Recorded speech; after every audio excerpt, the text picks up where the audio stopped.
Bonjour et bienvenue sur cette nouvelle vidéo. Aujourd'hui, on va parler des symptômes de sevrage de l'alcool. Avant tout, je te félicite. Si tu regardes cette vidéo, ça veut dire que tu es en train d'arrêter de boire ou en train d'essayer d'arrêter de boire.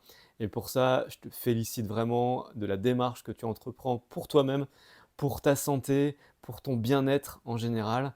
Donc, félicitations. En plus de ça, tu es au bon endroit parce que je parle beaucoup de la thématique de l'arrêt de l'alcool sur ma chaîne. Donc si ça te plaît, abonne-toi à ma chaîne. Également, je propose une formation qui arrive bientôt, d'ici quelques semaines, pour arrêter de boire. C'est une formation qui est complète, qui va t'aider pas à pouvoir arrêter de boire, qui va te donner les meilleurs conseils possibles et qui va t'aider pour toutes les difficultés que tu peux ressentir si tu veux arrêter de boire. C'est une méthode que j'ai développée moi-même suite à mon expérience, qui fonctionne, que j'ai testée plusieurs fois. Et donc, je suis très heureux de pouvoir la partager au plus grand nombre et de pouvoir aider le plus de personnes grâce à cette formation. Donc, si ça t'intéresse, abonne-toi à ma chaîne, comme ça tu seras au courant quand je vais lancer ma formation. Ce sera d'ici quelques semaines, très certainement. Également, tu peux me laisser ton mail pour recevoir ma newsletter. Il y a un lien dans la description de la vidéo. Tu peux cliquer dessus et t'abonner à ma newsletter et comme ça, tu es au courant de mon actualité et de ma prochaine formation et de mes prochaines formations sur l'alcool et le développement personnel. Également, si tu as la possibilité, tu peux me laisser un pouce bleu pour cette vidéo, pour la visibilité, pour qu'elle touche plus de monde, pour qu'elle puisse aider plus de monde et pour pouvoir partager mon message à plus de personnes.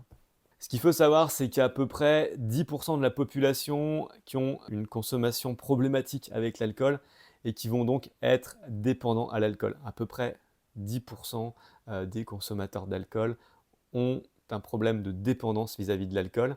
Et si tu ressens des symptômes de sevrage alcoolique, donc quand tu arrêtes de boire, si tu ressens des symptômes, c'est très certainement que tu es dépendant à l'alcool. Concernant la durée des symptômes de sevrage, ça dure à peu près une semaine.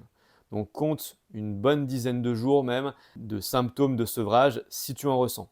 Donc ça veut dire clairement tu tiens bon pendant une dizaine ou une quinzaine de jours vis-à-vis de ces symptômes et tu peux littéralement te débarrasser de cette drogue qui est l'alcool, t'en débarrasser dans ta vie, te sentir libre et libéré de l'alcool. On va faire un peu de biologie dans cette vidéo, tu vas voir, ça va être une vidéo qui est assez pédagogique, on va rentrer un peu dans les détails un peu médicaux pour que tu comprennes mieux ce qui peut se passer si tu ressens des symptômes de sevrage.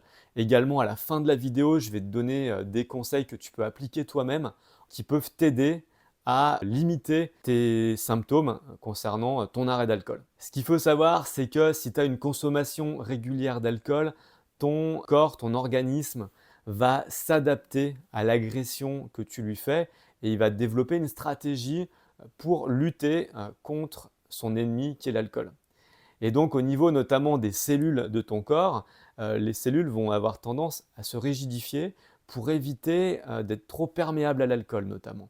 Donc elles vont développer une forme de rigidité. C'est pour ça qu'on constate donc des changements au niveau des cellules et du système nerveux central des personnes qui boivent régulièrement de l'alcool parce que le corps va s'habituer. Et c'est la stratégie d'adaptation que ton corps met en place pendant les moments où tu vas boire beaucoup qui font les symptômes de sevrage que tu vas ressentir parce que le corps est habitué de recevoir un poison de manière régulière. Il a mis en place une stratégie pour lutter contre ce poison et là, tu arrêtes de lui donner ce poison-là, mais il a conservé les défenses. Tu vois, c'est comme quelqu'un qui se ferait agresser perpétuellement, par exemple un pays, et du coup, qu'est-ce qu'ils vont faire? Ils vont mettre en place une armée pour se protéger d'un envahisseur. Et donc, si l'envahisseur tente à revenir souvent, ils vont laisser leur armée en place. Là, c'est exactement pareil au niveau de ton corps, c'est-à-dire que ton corps va laisser son armée présente, même s'il n'y a plus d'envahisseurs. Donc, il y a des changements importants au niveau des cellules et au niveau des neurotransmetteurs. Les deux principaux neurotransmetteurs qui sont impliqués dans l'alcoolisme et dans l'arrêt de l'alcool, c'est GABA et NMDA. Au niveau de la durée des symptômes et de l'apparition des symptômes de sevrage, ils vont apparaître juste après que tu aies bu ton dernier verre ou que tu aies décidé de diminuer ta consommation. Ce qu'il faut savoir, c'est que tu arrêtes de boire de l'alcool ou que tu diminues ta dose, tu peux également ressentir les mêmes effets de symptômes de sevrage. Donc, on ressent les premiers symptômes du sevrage entre 2 et 6 heures après le dernier verre. Et les symptômes du sevrage peuvent être maximaux entre 24 et 48 heures après le dernier verre que tu as pu boire. Au niveau des hallucinations, elles surviennent souvent entre 8 et 48 heures après le dernier verre.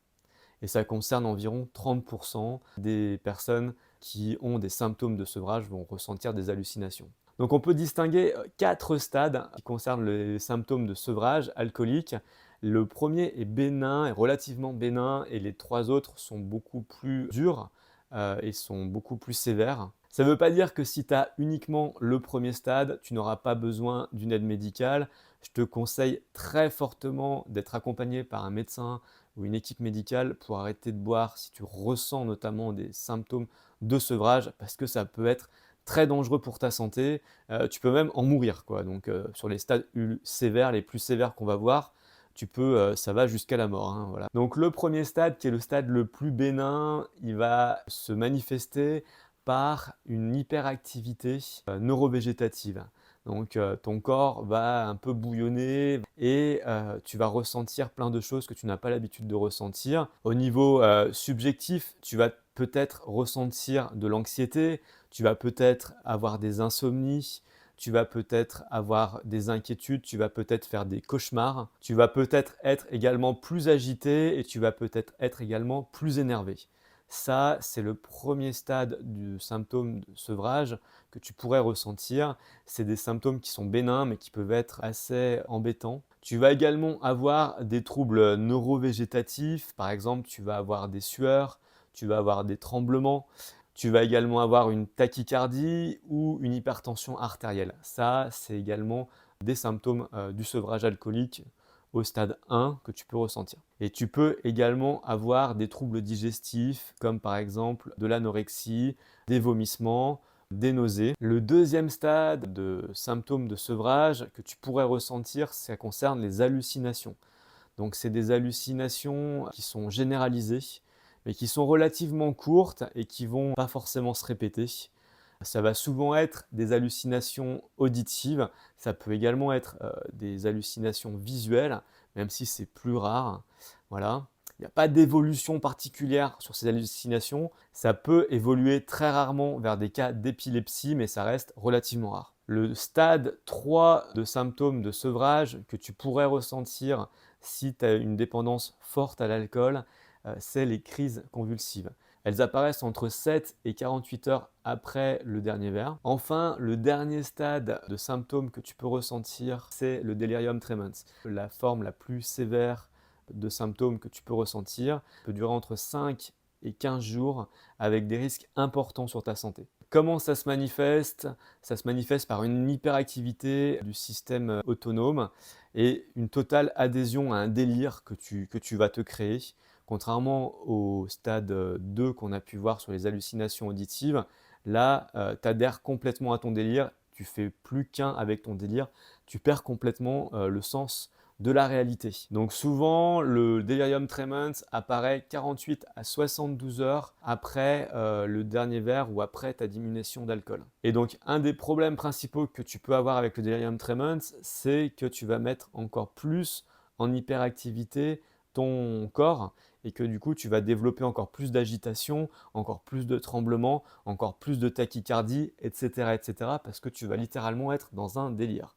Voilà, donc j'insiste très fortement, fais-toi accompagner par un médecin pour arrêter de boire, pour des problèmes physiques que tu pourrais ressentir. C'est très important, en tout cas pour les symptômes physiques que tu peux ressentir. Maintenant, je vais te donner des bons conseils également à appliquer toi-même si tu as envie de diminuer ces symptômes de sevrage. La première chose à faire, c'est de consommer beaucoup d'eau. Vu que tu vas mettre ton corps dans un état de stress et dans une hyper-agitation, hyperactivité, hyper-excitation, tu vas trembler, tu vas avoir des sueurs, tu vas avoir de la tachycardie, tout ça, et ça consomme beaucoup d'eau, tu vas te déshydrater. Et donc, il faut absolument boire beaucoup pour compenser cette perte d'eau. Donc déjà, premier conseil, bois énormément d'eau si tu as envie de diminuer ces symptômes de sevrage. Deuxième conseil que tu peux faire, c'est de consommer beaucoup de glucose. Le glucose, c'est quoi? C'est les sucres.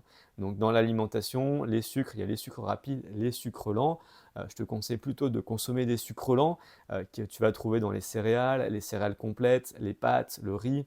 Également, tu peux consommer des sucres rapides si tu en as envie, ça va quand même pouvoir t'aider à bien gérer ces problèmes et ces symptômes de sevrage que tu pourrais ressentir. Pourquoi est-ce que tu vas devoir manger plus de glucose? Parce que tu vas avoir une hausse de ton métabolisme suite aux symptômes de sevrage que tu vas ressentir. Enfin, quelque chose d'important à manger pour diminuer ces symptômes de sevrage, c'est la vitamine B1, qui est très préconisée également pour diminuer les symptômes. Donc, la vitamine B1, tu peux la trouver en complément alimentaire, tu peux la trouver également dans ton alimentation, dans les noix notamment, dans les noisettes, dans les avocats, dans le poisson, dans les jaunes d'œufs, dans le lait, dans les huîtres, dans l'algue, patates, dans le chou. Donc n'hésite pas à consommer beaucoup d'aliments qui présentent la vitamine B1 si tu as envie de diminuer tes symptômes. Également dans la levure de bière, tu peux en trouver. C'est fini pour cette vidéo, j'espère qu'elle t'a plu, j'espère qu'elle t'a aidé pour diminuer tes symptômes de sevrage et pour mieux comprendre les symptômes que tu pourrais ressentir quand tu arrêtes de boire et si tu es dépendant à l'alcool. Comme je t'ai dit, je sors une formation d'ici quelques semaines. Donc, si ça t'intéresse d'avoir une méthode complète qui va véritablement t'aider d'un point de vue psychologique à tenir le choc et à avoir tous les éléments en ta possession, une méthode pas à pas assez détaillée, assez précise, assez puissante également pour arrêter de boire, abonne-toi à ma chaîne et inscris-toi à ma newsletter pour être au courant de quand la formation va sortir. C'est littéralement une pépite, je suis super content de proposer ça et de partager mon expérience à travers une formation pour pouvoir aider le plus grand nombre à arrêter de boire. C'est tout, je te dis à la prochaine, prends soin de toi, salut salut.